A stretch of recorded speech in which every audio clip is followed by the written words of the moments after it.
Because of the severity of Ethan's brain injury, doctors weren't exactly sure who Ethan would be, what he would remember, or if he'd even be able to speak once he regained consciousness. He just stares. You don't know if he's looking at you, you don't know if he's looking through you, you don't know if he even knows you're in the room. It's just this emptiness that you just stare into day after day, week after week.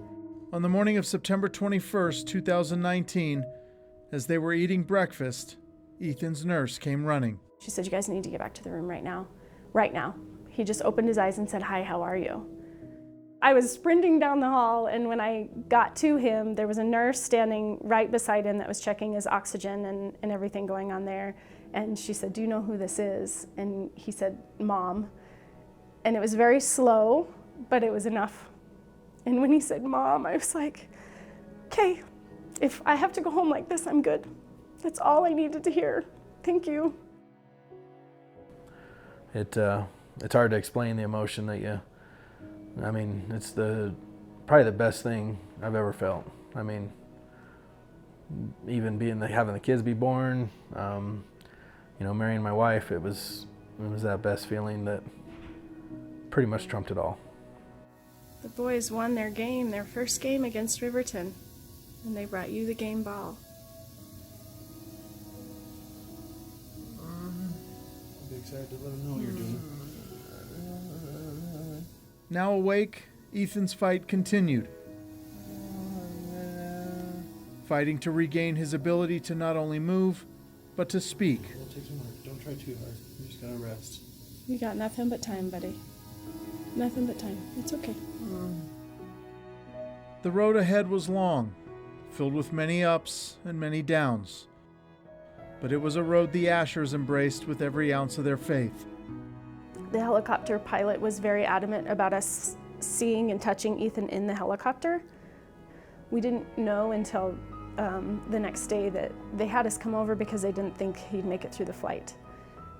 It's very surreal to think about now.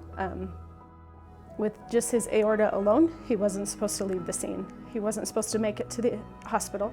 He wasn't supposed to make it to Billings. He wasn't supposed to make it through the night.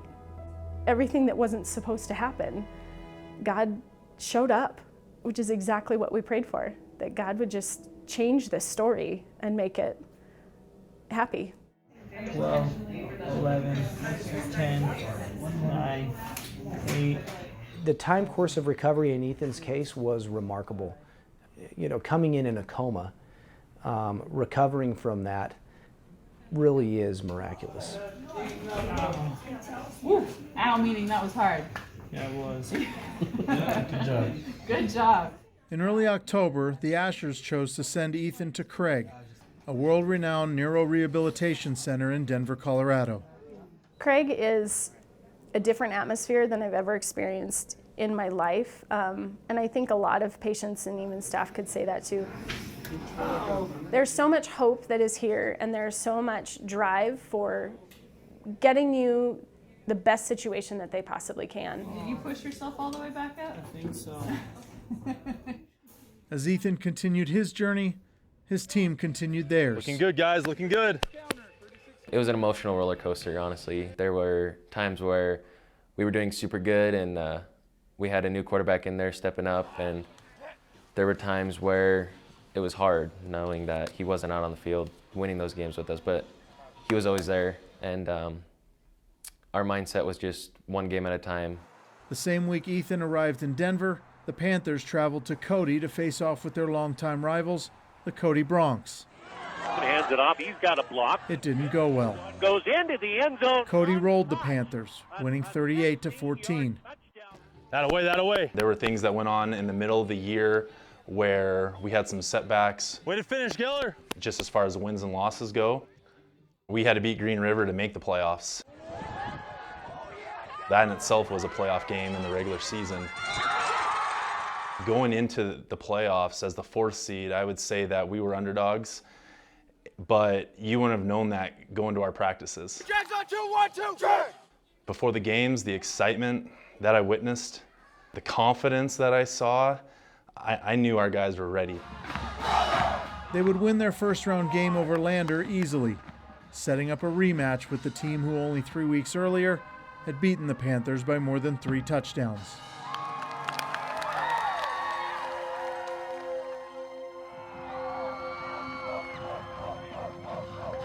As a player, yeah, I was nervous. I'm sure everyone was, but our senior leadership was great. We went into the locker room saying, let's just do it one more time. Let's come off this field winning this time. Cody is a very, very good team. We knew that we had to play our best to be successful that night.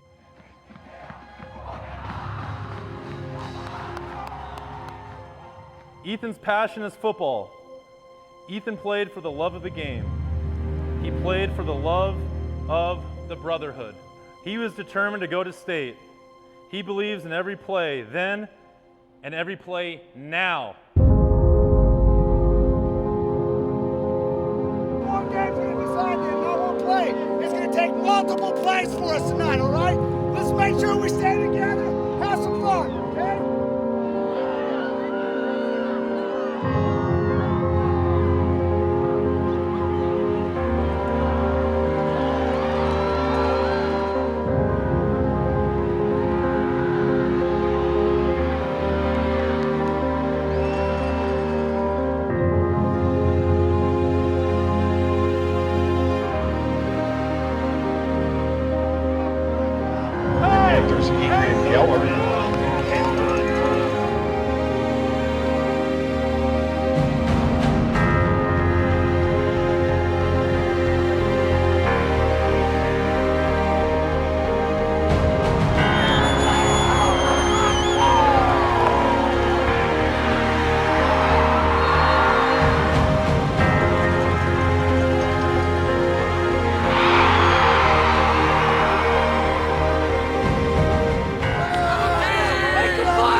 Their win over Cody marked the first time ever that a Wyoming 3A team had made it to the title game as a 4 seed.